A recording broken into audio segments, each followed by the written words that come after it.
এই মিয়া গরু বাইনা দূর লাগে বাইনা দূর এক টাকা দাও এক টাকা দাও বাইনা একবার লোক থিয়ে যায় গরু নষ্ট আরে মিয়া ভাই লাগে তোমার গরু তুমি বেশি পারছো না ভাই ভাই ভাই এই মিয়া তুমি মাথায় দিন দাঁড়িয়ে রাখেন মুখ খারাপ করেন বেশি 174 1,74,000 মুরব্বি কিনে নিছেন। জি জি হাটে তো আসলেন, সামনে কোরবানিও আসতেছে, গরুর দাম কেমন বুঝলেন?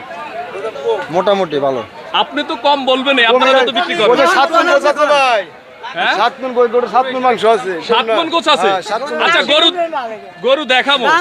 আচ্ছা উনি 7 মণ বলতেছে গোছ আছে, আপনার কাছে কি মনে হয়? আমার 6 মণ হলে যথেষ্ট। বেশি দরকার নাই? না বেশি দরকার নেই, আমার 6 মণ হলে যথেষ্ট।